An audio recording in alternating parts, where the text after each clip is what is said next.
Viewers a very warm welcome to this show. 14 अगस्त के हवाले से जश्न आज़ादी पूरे पाकिस्तान को मुबारक हो। मैं यहाँ बैठा हूँ यूसीपी के कैंपस में, नौजवान मेरे साथ हैं, पाकिस्तान के सितारे आज उतरे हुए हैं यहाँ इस कैंपस में। 14 अगस्त का दिन हम गाने तरानों में ज़रूर मैं कहूँ ज़ाया तो नहीं करते, लेकिन उसको मनाते हैं इस तरह। लेकिन हम कभी अपने आप से ये सवाल नहीं पूछते कि पाकिस्तान की दुनिया में कंट्रीब्यूशन क्या है, पाकिस्तान की मेडिसिन में कंट्रीब्यूशन क्या है, पाकिस्तान की साइंसेस में, आर्ट्स में, ह्यूमैनिटीज़ में कंट्रीब्यूशन क्या है, इस दुनिया को पाकिस्तान ने क्या दिया है, यहाँ के ये जो मखलूक है, इस इंसानियत जो अल्लाह की बनाई हुई है, इसमें हमारी कंट्रीब्यूशन क्या है। पाकिस्तान का नाम जब आप यहाँ से बाहर जाते हैं, ग्रीन पासपोर्ट किस हवाले से रिलेट किया जाता है, टेररिज्म के हवाले से किया जाता है, फ्रॉड के हवाले से किया जाता है, किस हवाले से किया जाता है। हमारे साथ इंडिया आज़ाद हुआ, बांग्लादेश को आप देख लें, इनके इमेजेस अगर आप मेजर कर लें पाकिस्तान के साथ तो बहुत बड़ा कॉन्ट्रास्ट नज़र आएगा और हमें ये एहसास होगा कि जश्न आज़ादी सिर्फ तराने और मनाने का नाम नहीं रहना चाहिए हमारे लिए, बल्कि सोचना चाहिए कि हम नाकाम क्यों हुए पूरी दुनिया के अंदर एज अ नेशन। हमारी कंट्रीब्यूशन दहशतगर्दी में बहुत ज़्यादा है। अभी अफगानिस्तान के सदर ने बयान दिया है कि काबुल में जो अटैक हुआ है वो भी पाकिस्तान से लॉन्च हो रहा है। हमारे नेबर हमसे नहीं खुश, दुनिया हमसे नहीं खुश, दहशतगर्दी के इल्ज़ाम हम पे लगते हैं। कायद मोहम्मद अली जिन्ना ने जिस पाकिस्तान का ख्वाब देखा था वो किस हद तक पूरा हो, इस पर ज़रूर बात करेंगे। और आज के जो हमारे पैनलिस्ट हैं उनका मैं आपसे तारुफ करा दूँ। मेरे साथ मैं तो इनका ज़ाती और मदा हूँ, अनवर मसूद साहब किसी तारुफ के मोहताज नहीं, प्लीज़ गिव देगा। मिसबा उल हक साहब, पाकिस्तान का नाम रोशन किया उन्होंने।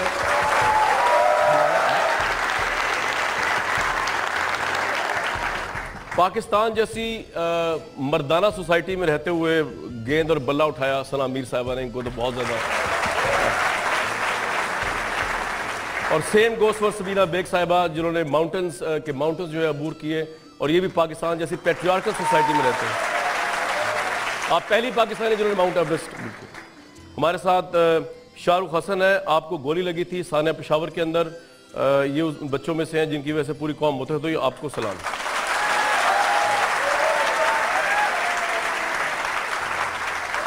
उनके साथ उनकी बहन बैठी है कोमल फातिमा साहिबा, इनको भी हम बहुत वार्म वेलकम करते हैं।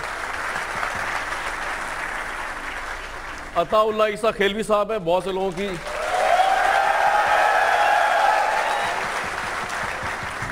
की जवानी उन्होंने बर्बाद की अपने गानों से, अपनी जवानी को प्रेजेंट किया, इनके लिए दोबारा तालियां। अमानत अली, बहुत जबरदस्त टैलेंट पाकिस्तान का इंडिया में गए या पाकिस्तान में गए, इनके लिए फुल हाउस क्लास। शिराज उपल साहब है, मैं पर्सनली इनका बड़ा फैन हूँ, आप ए रहमान साहब के साथ भी काम कर रहे हैं, आई थिंक फर्स्ट पाकिस्तानी, इनको एक बिग हैंड। अनवर मसूद साहब, आपसे बात का सर, पाकिस्तान जब बना आपकी उम्र एक तो क्या थी, चल लोगों को ये भी चल जाएगा पता, और क्या ऐसा साथ थे जब पाकिस्तान बन रहा था? बहुत अच्छा सवाल है। जब पाकिस्तान बना है तो मेरी उम्र बहुत थोड़ी थी, मैं छोटा भी होता था। तो उसमें ये हुआ, आपको एक दिलचस्प बात बताऊं कि मैं 5वीं जमात में पढ़ता था और इस्लामिया कॉलेज की ग्राउंड में मुस्लिम लीग का जलसा हुआ, 1946 की बात है, और मैंने कायदे आजम को देखा है।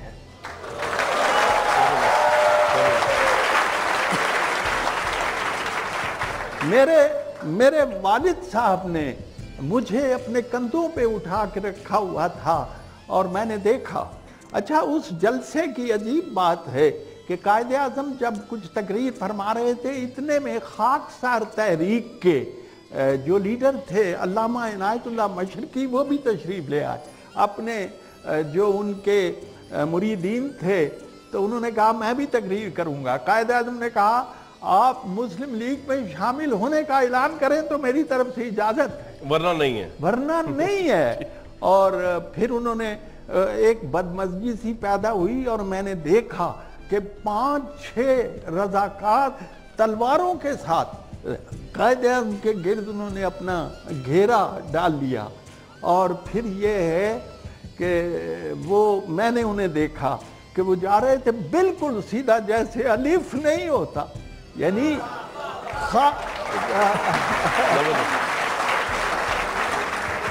और इसके साथ साथ मैंने उनकी आंखों में देखा, वही शेर, वो जिनाकाब पहनी हुई, शेरवानी पहनी हुई, और बड़ा जैसे सारा एतमाद एक कामत में ढल गया है जी। तो मैंने देखा कि उनकी आंखों में एक चमक थी, और वो चमक पाकिस्तान बनाने की आरज़ू थी।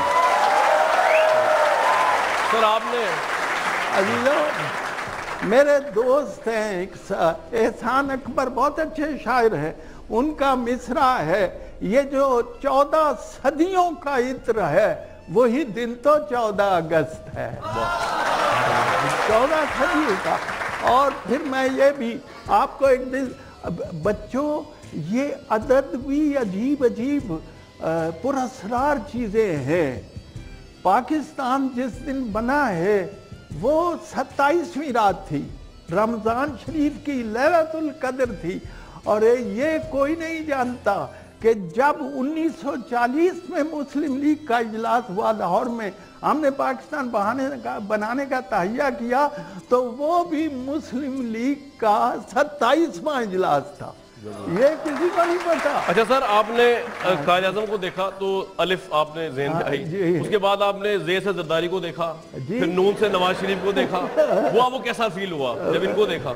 उनके बाद बस वो बाद लोगों को ऐनक लगा के देखा।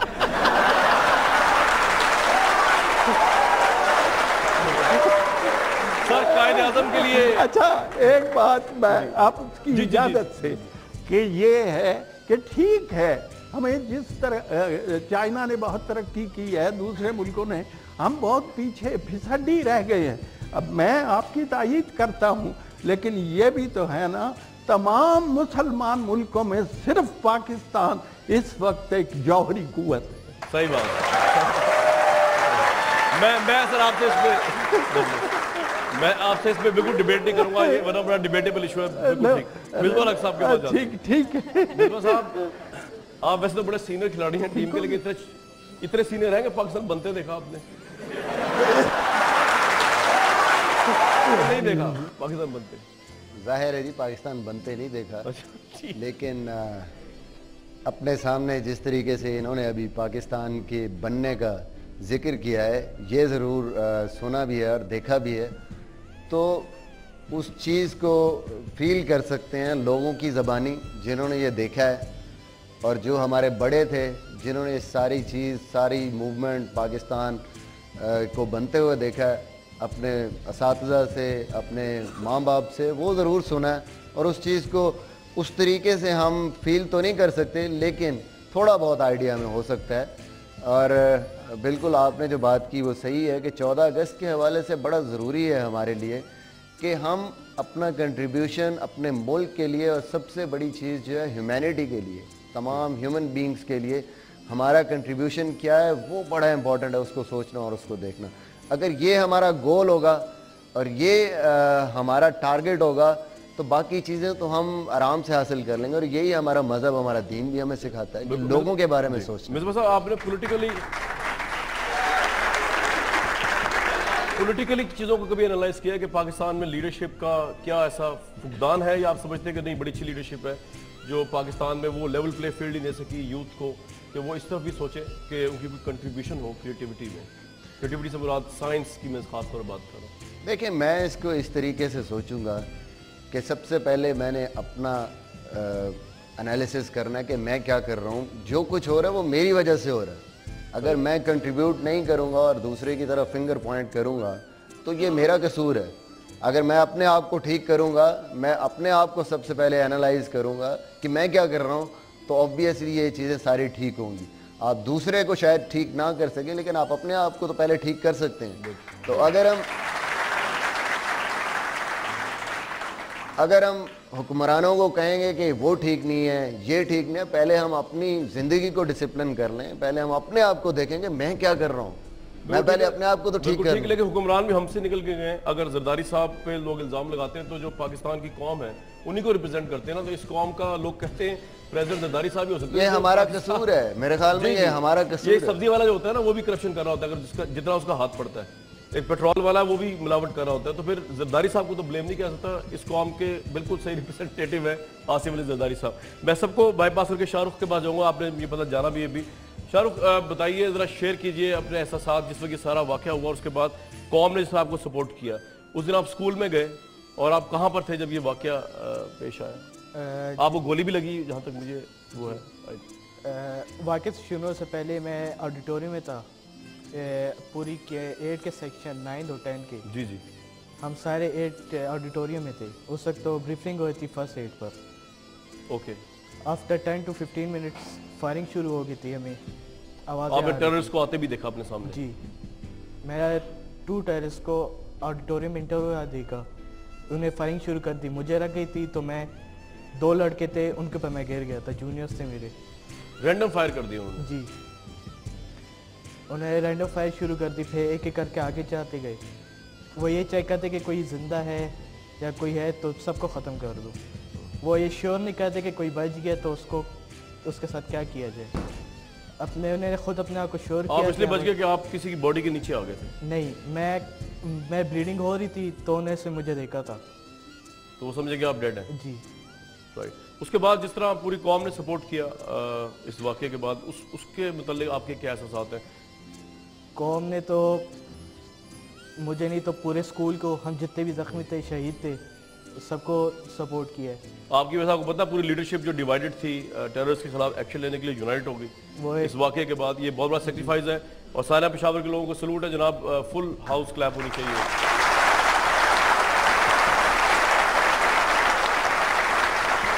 ये मौत की उससे गुजर के आप आगे आए, कैसा पाकिस्तान आप समझते हैं आपके लिए होना चाहिए? आपके आगे अभी आपकी सारी ज़िंदगी पड़ी है, आप समझते हैं कि जब आप बड़े होंगे, अब कॉलेजेस में जाएंगे तो पाकिस्तान की यूनिवर्सिटीज़ उस लेवल पे हैं कि आपकी जो इंटेलेक्चुअल नीड है यहीं पूरी हो जाएगी, लेकिन या आप समझते हैं कि नहीं, अभी कई जनरेशन लगेंगी हमें बाहर के यूनिवर्सिटी तक पहुंचने के लिए और आपको भी बाहर जाना पड़ेगा आला तरीन इल्म हासिल करने के लिए, क्योंकि अहमद वसल्लम की हदीस भी यही है कि इल्म हासिल करने के लिए तो कहीं भी आप जा सकते हैं। जी जी,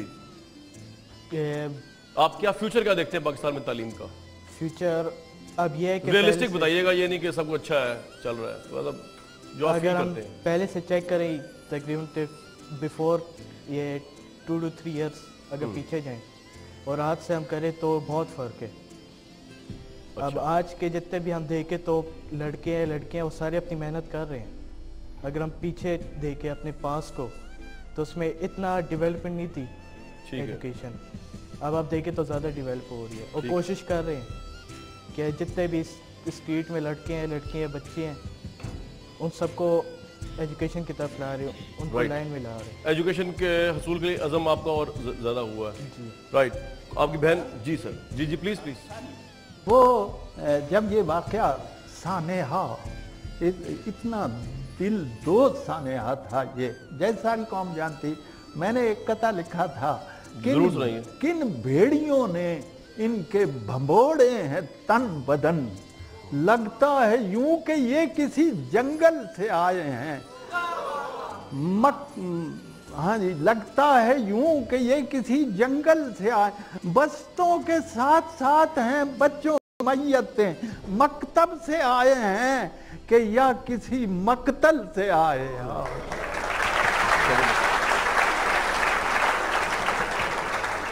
कोमल फातिमा, आप जिस सूबे से हैं वहाँ पे ऑब्वियसली बच्चियों की एजुकेशन का होता है issue as compare to other provinces, तो आपको आज़ादी है एजुकेशन की अपने घर में भी और सोसाइटी में भी?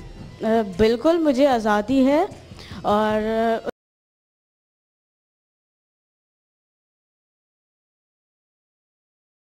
उन्होंने और ज़्यादा मोटिवेट किया जाता है कि वो स्कूल जाएं। और जहाँ तक जिस सूबे से मैं ताल्लुक़ रखती हूँ वहाँ वो कुछ वाक़ये ऐसे हुए हैं कि उसकी वजह से वो डर गए हैं, लेकिन हम कोशिश करें कि लड़कियों की तालीम में इजाफा हो और वो तरक्की करें। ज़बरदस्त। समीना बेग साहिबा,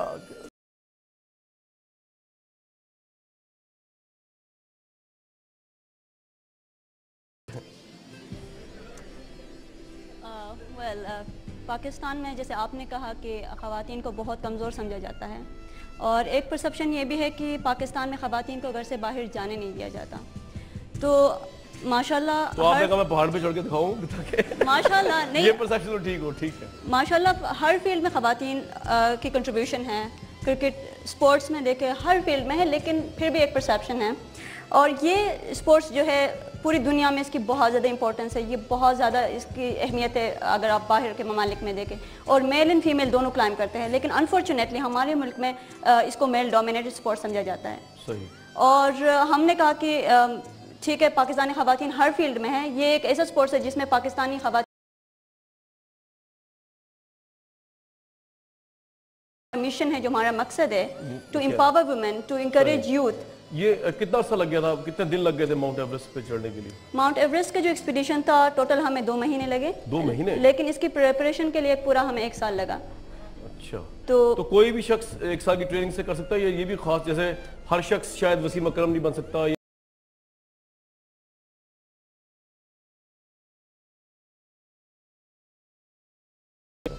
ऑफ कोर्स, लेकिन हम लोगों का प्लस पॉइंट ये था कि हम लोग जहाँ पे पैदा हुए हैं, शिमशाल एक छोटा सा गांव है, हुंजा रीजन में, कराकोरम रेंज में है।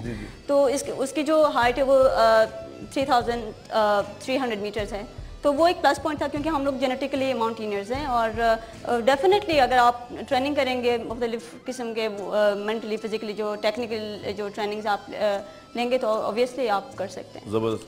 अताउल्लाह साहब, आपका तो जब भी जहन में सोचता हूँ तो कभी इश्क याद आता है, कभी आतिश जवां याद आ जाता है, कभी जुदाई, कभी कोई रकीब ए रूसिया, इस तरह की चीज़ें याद आती हैं। बहुत दिल छलनी है।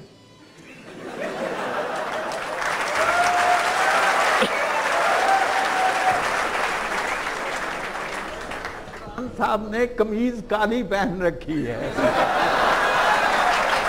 Almost black. अभी सुनते हैं सर, इन सर भी सुनते हैं। ये साहब, आपने मेरे बहुत ही मोहतरम से ये सवाल किया था कि आपने पाकिस्तान बनते हुए देखा जी। ये खुशकिस्मत है, इन्होंने क़ायद रहमतुल्लाह अलैह को करीब से देखा। मैं बदकिस्मत हूँ, इस धरती का सपूत हूँ कि मैं इस धरती को उजड़ते हुए देखा, बनते हुए नहीं देखा। हमारी बदकिस्मती, ये धरती जो हमारी माँ है, कायद आज़म के बाद हम इसके साथ क्या सलूक करें। मैं भी शामिल हूँ, जैसे कि आप बात कर रहे थे, अपने तक मुझसे जो हो सका हैसियत फनकार।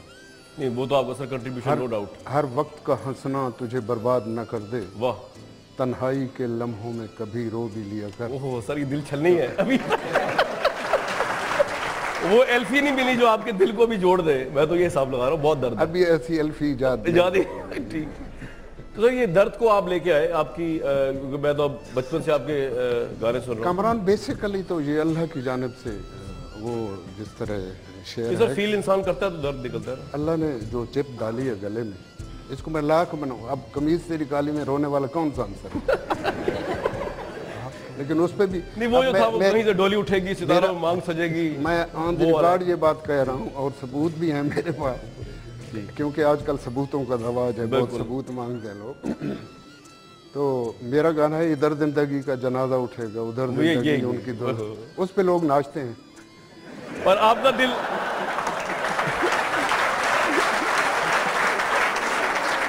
सर, ये माशरे की सफाकी, आपका दिल रो रहा होता है, वो नाच रहे होते हैं, देखे ना। यही तो मैं कह रहा हूँ, जाहिर है इतनी महरूमियां हैं। जब सुना दे सर, थोड़ा सुना दे। अब आपने ये छेड़ दिया है, अब तो बड़े लोगों के दर्द जागे होंगे। वैसे तो यह हारमोनियम होना चाहिए था, लेकिन चलें बहरहाल अब नहीं है तो आप। मैं दूसरा गजल है वो मैं आपको सुना। जी जरूर। दिल लगाया था दिल लगी के लिए, बन गया रोग जिंदगी के लिए।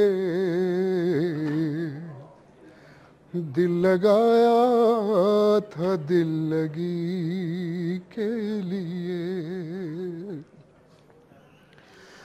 जो ना करना था वो भी कर डाला, हमने जालिम तेरी खुशी के लिए। दिल लगाया था दिल लगी के सर बहुत जबरदस्त सर। सना साहिबा, आप वुमेन क्रिकेट टीम की कप्तान हैं, किस तरह डिफरेंस लाई हैं आप क्रिकेट में? बेसिकली जी वुमेन्स क्रिकेट पाकिस्तान में जो थोड़ी प्रोमिनेंट हुई वो 2005 में जब पीसीबी ने इसको टेक ओवर किया। उससे पहले एक प्राइवेट ऑर्गेनाइजेशन कराची से चलाया करती थी वुमेन्स क्रिकेट को। तो उस वक्त दो डिफरेंट ग्रुप्स थे, एक कराची से एक टीम मेनली जो कराची बेस्ड टीम थी और एक लाहौर बेस्ड टीम थी। तो ये दो ग्रुप्स थे जिनके दरमियान में थोड़ा लड़ाई झगड़ा रहता था कि पाकिस्तान को रिप्रेजेंट कौन करेगा। तो फिर पीसीबी के अंडर जब आई तो हमारी कोशिश यही थी, एज हम लोग ने डेब्यू भी पहले मैच में किया और सीनियर प्लेयर्स भी हम थे, बिकॉज हम लोग ने 9 लड़कियों ने पहले वनडे में डेब्यू किया था जब हमने 2005 में स्टार्ट किया। तो उस वक्त जो मेन हमारा चैलेंज था वो उन दो ग्रुप्स को इकट्ठा करके एक टीम बनाना था। तो वो एक चीज़ बहुत अच्छी हुई और उसके बाद काफ़ी आपको पाकिस्तान क्रिकेट बोर्ड जो है उतनी अहमियत देता है जितनी मेन टीम को मिलती है?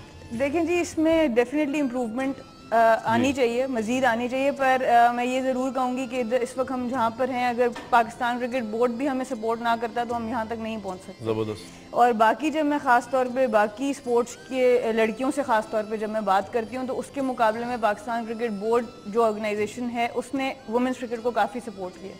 लेकिन इसमें डेफिनेटली कंट्रीब्यूशन सीनियर प्लेयर्स का बहुत ज़्यादा है, क्योंकि हम पहले 5 साल 6 साल तो विदाउट एनीथिंग हम लोग सिर्फ मुल्क को रिप्रेजेंट करने के लिए खेलते रहे। और 2010 के गोल्ड मेडल के बाद, एशियन गेम्स के बाद फिर कॉन्ट्रैक्ट्स आए, फिर अब आहिस्ता आहिस्ता डिपार्टमेंट्स ने आना शुरू किया। तो इम्प्रूवमेंट की तरफ जा रहा है। जी, अब इम्प्रूवमेंट की तरफ। अच्छा, अमानत ये बता दीजिए कि पाकिस्तान ने इंडिविजुअली बड़ा बहुत ज़बरदस्त मौसीकार पैदा किए और सिंगर्स, लेकिन हमारी इंडस्ट्री उस तरह ग्रो नहीं कर सकी जिस तरह इंडिया की है। इसकी वजह किस तरह, आप तो वहाँ जाते भी रहते हैं, उसके क्या वजूहात आप बता सकते हैं लोगों को? इंडिया में मैंने काफ़ी काम किया हुआ है, तकरीबन 1 साल वहाँ रहा हूँ। कुछ डिफरेंसेस मैंने देखे हैं वहाँ पे। एक वहाँ पे लेग पुलिंग नहीं है। लेग पुलिंग नहीं है? दूसरे आर्टिस्ट सपोर्ट करते हैं वो एक देयर लाइक अ फैमिली। वो जिसको एक आर्टिस्ट को बनाना होता है वो मिल के फिर उसको बनाते हैं। दूसरा रिस्पेक्ट बहुत है वहाँ पे। यहाँ पे थोड़ा सा है कि जो सीनियर्स हैं, जूनियर्स की लेग पुलिंग, और जो जूनियर्स हैं वो मैंने मोस्टली देखे हैं वो सीनियर्स की रिस्पेक्ट नहीं है, म्यूजिक की रिस्पेक्ट। इंडिया का एटीट्यूड कैसा होता है वैसे पाकिस्तानी स्टार्स? बहुत अच्छा होता है उनका। और उनकी जो इवन अवाम है, आप देखें कि हमारे इतने आर्टिस्ट हैं, शिराज भाई भी बैठे हैं, ये वहाँ पे काम करते हैं, तो इसका मतलब है कि वो लोग हमें एक्सेप्ट करते हैं तो हम वहाँ जाते हैं। तो ये कुछ डिफरेंसेस हैं। फिर हमारी जो पाकिस्तान की म्यूज़िक इंडस्ट्री आज से 7, 8 साल 10 साल पीछे जाएँ, 2003 या 1 के जो कुछ ज़माना था, उसमें ज़रूरत नहीं थी हमारे पाकिस्तानी आर्टिस्ट को इंडिया जाके काम करने की। ठीक है। क्योंकि हमारे अपने चैनल्स थे और उन चैनल्स पे पाकिस्तानी कंटेंट प्ले हो रहा था। हमारे यहाँ पे प्लेटफॉर्म्स थे, यहाँ मीडिया जो था अपने आर्टिस्ट को दिखाता था। तो अब ये हो रहा है कि हमारे आर्टिस्ट की, पाकिस्तान की एक मजबूरी बन चुकी है कि उनको इंडिया जाना पड़ता है, बिकॉज हमारे पास एक तो इतनी मजबूरी है, ना सभी साहब तो शहरियत ले ली इंडिया की जी। और देखें कि जैसे अब ज़्यादा न्यूज़ चैनल्स हैं और 1-2 हमारे एंटरटेनमेंट चैनल्स हैं, उन पे भी आप देखें इंडियन कंटेंट प्ले हो रहा है। और ये बस चीज़ें हैं तो जिसकी वजह से हमारी। तो आप लोग कुछ सुनना चाहेंगे अमाना साहब से तो बता दीजिए, उनसे पूछ लेते हैं। आपने वो बड़ा अच्छा गाया, जिन्होंने ओरिजिनल गाया उससे भी अच्छा गाया, तो उससे नाराज़ नहीं ज़िंदगी। तो मेरी रिक्वेस्ट है अगर आप वो सुना दें। जी शो।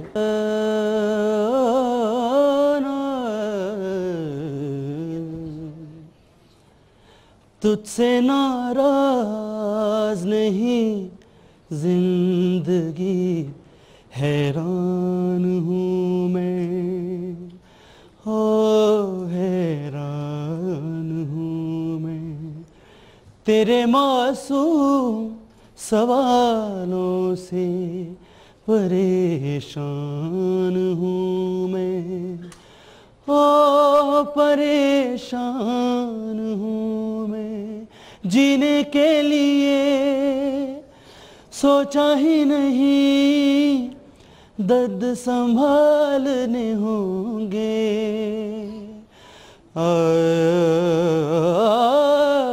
जीने के लिए सोचा ही नहीं, दर्द संभालने होंगे, मुस्कुराए तो मुस्कुराने के कर्ज उतारने होंगे।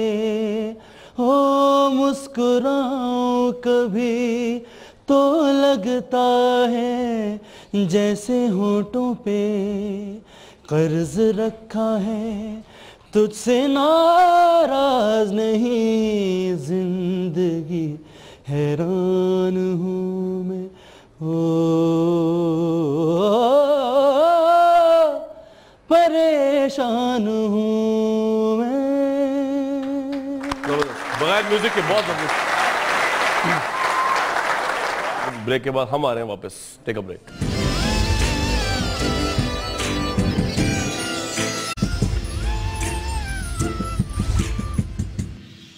Very warm welcome back. Shiraz साहब, कैसा एक्सपीरियंस है ए रहमान साहब के साथ काम करना और आपका अपना? ये तो माशाल्लाह बड़ा जबरदस्त। अल्हम्दुलिल्लाह उनके साथ तो 2001 से काम कर रहा हूँ। जैसा हमारा तभी कह रहे थे कि तब ज़रूरत नहीं पड़ती थी बाहर जाने की या पाकिस्तान से बाहर काम करने की। इंडस्ट्री ऑफ कोर्स पाकिस्तान की बहुत ज़बरदस्त थी। For the past like 4-5 years एक बदलाव आया और everything is going down the drain. Not we can't expect only one industry के वो फ्लरिश कर रही है और बाकी सब नीचे जा रही है। तो ऐसा ही म्यूज़िक के साथ भी हुआ और फिल्मों के साथ भी हुआ, लेकिन फॉर्चुनेटली फिल्में बहुत अब बेहतर बनने लग गई हैं। फिल्म इंडस्ट्री इज़ ग्रोइंग और म्यूज़िक का भी रिवाइवल सिर्फ फिल्म के थ्रू है पाकिस्तान के अंदर। आप पाकिस्तान में भी कंपोज कर रहे हैं? Of course. अभी बिन रोए एक फिल्म आई, उसमें मेरा गाना था दिन कराची से लाहौर, और उससे पहले शर्मीन उबैद चिनॉय की एक फिल्म थी तीन बहादुर, उसका म्यूज़िक मैंने दिया था। तो यहाँ भी ऑफ कोर्स चल रहा है, वहाँ का काम भी चल रहा है। AR रहमान के साथ, वो मेरे उस्ताद हैं ऑफ कोर्स। तो 2001 से साहब के बारे में कहते हैं अनटचेबल थे, फिर वो मुसलमान हुए और अब बड़े रिजिड मुसलमान, मतलब बड़े जबरदस्त मुसलमान। Proper he is a Muslim, right. There is in my opinion, या कोई इंसान मुसलमान होता है या नहीं होता है। सही है। तो कोई मिडिल ग्राउंड नहीं है, या अच्छा मुसलमान बुरा मुसलमान नहीं होता। सही है। वो तो कबर पे जाके मुसलमान है। सही कह रहे हैं आप। या मुसलमान है या नहीं है। और वो मुसलमान बनाने के लिए उसको कुछ ऑफ कोर्स रूल्स हैं जिनको वो फॉलो करता है। He is a Muslim, if he is not following them then he is not. कुन की जो कवाली है बड़ी इंस्ट्रूमेंटल इंस्पिरेशनल बन गई।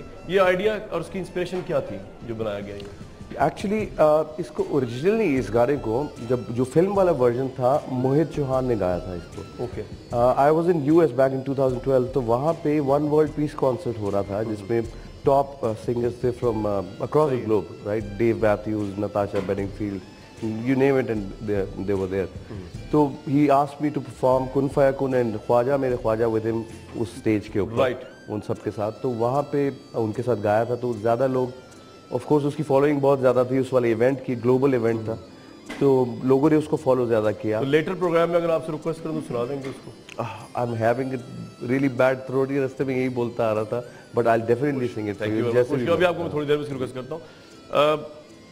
आपने, मैं अभी थोड़ी देर में जाना, लेकिन एक गाना आप सुनाने लगे लोगों को। लेकिन उससे पहले अगर मैं सर आपसे कह दूं कि पाकिस्तान की मौजूदा सियासत पे कोई इशार पेश कर दें अगर लोगों को, या सियासत पे ओवरऑल ही। सियासत पे क्या ये है कि सियासत तो अब कुछ खानदानी हो गई है। ये रियाम खान साहबा की वजह से तो नहीं कह रहे? ये अभी आ रहे हैं बिलाल हक साहब, उनको बताइएगा। हमारे एक सियासी लीडर हैं, उनका तकिया कलाम है मिट्टी पाओ। तो उनके बारे में उन पे मिट्टी जरूर डालेंगे जो मसाइल भी सर उठाएंगे। है जी, मिट्टी से पानी, उन पे मिट्टी जरूर डालेंगे जो मसाइल भी सर उठाएंगे। सोचता हूँ कि चौधरी साहब इतनी मिट्टी कहाँ से लाएंगे। जबरदस्त, जबरदस्त। सुना है एक सियासतदान ने इरशाद फरमाया, सुना है एक सियासतदान ने इरशाद फरमाया कि डिग्री चाहे जाली हो मगर डिग्री तो होती है। मैं उनके इस मुदल्लल कौल की तायीद करता हूँ कि लकड़ी की भी हो घोड़ी तो वो घोड़ी तो जबरदस्त सर, जबरदस्त जबरदस्त बहुत। सर सुनते रहेंगे आपकी शायरी क्योंकि ये तो रूह की ग़िज़ा है। और एक और रूह की ग़िज़ा अमानत भाई सुनाएंगे। अमानत, आपने कुछ गाना ऑडियंस के लिए अगर सुनाना हो।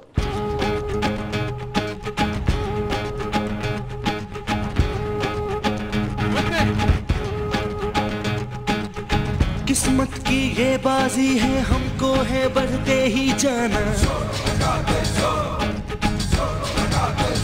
हो हमने खुद से सीखा है मंजिल को कैसे है पाना। पाना है अब सभी, ये लगन है लगी, तो आ जाए अब दम है जो ये बाजी है मेरी। रोकेगा क्या कोई, हमको बढ़ते जाना है। आंखों में ये आंखें हैं, बस लड़ते जाना है। जब हिम्मत है, सपना है, तो मारेंगे मैदान। अब सबको ही ले जाएंगे हम बन के एक तूफान। जीतेंगे पाकिस्तान, हर जगह हर मैदान। जीतेंगे पाकिस्तान, हर जगह हर मैदान।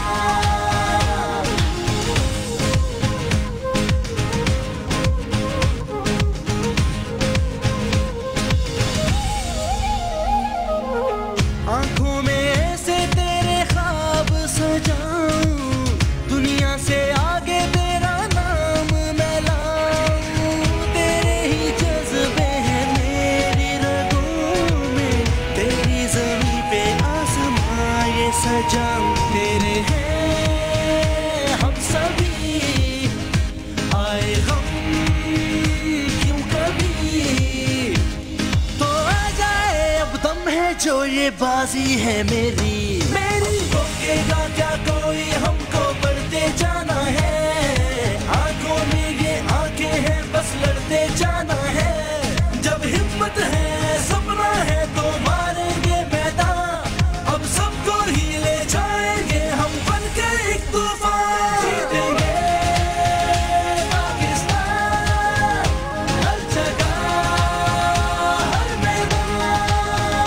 जीतेंगे पाकिस्तान, हर जगह हर मैदान।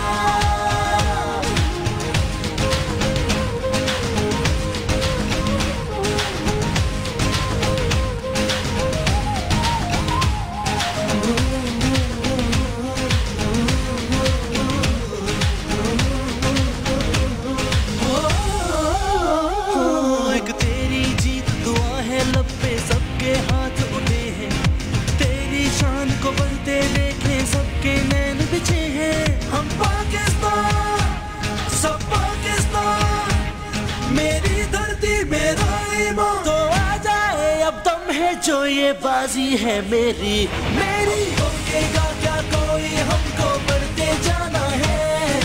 आंखों में ये आंखें हैं, बस लड़ते जाना है। जब हिम्मत है, सपना है, तो मारेंगे मैदान। अब सबको ही ले जाएंगे हम बन के एक तूफान। जीतेंगे पाकिस्तान, हर जगह हर मैदान। जीतेंगे पाकिस्तान, हर जगह हर मैदान।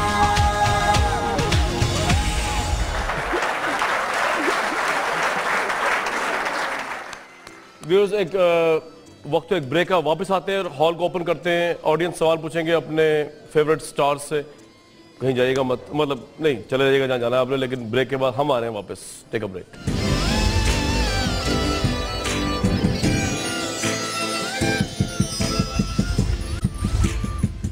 Warm welcome back. Ibrahim Haq साहब हमारे साथ मौजूद है, पाकिस्तान तहरीक इंसाफ के सरकर्दा कारकुन, सिंगर।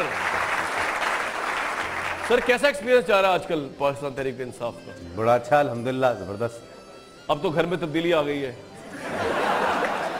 आप कह रही लीडरशिप के, तो लोग कह रहे हैं अब तो इमरान खान साहब को रिप्लेस करने वाला भी लीडर मिल गया है। आप एग्री कर रहे हैं इस बात से? जिस तरह जलसे हो रहे हैं रेहाम साहबा के ये हवाई किसी दुश्मन ने उड़ाई होगी। अच्छा। देखे हमारे जलसे तो सारी दुनिया करती फिर रही है, सही है। तो अगर भाभी ने किया है तो इसमें क्या बुरी बात है।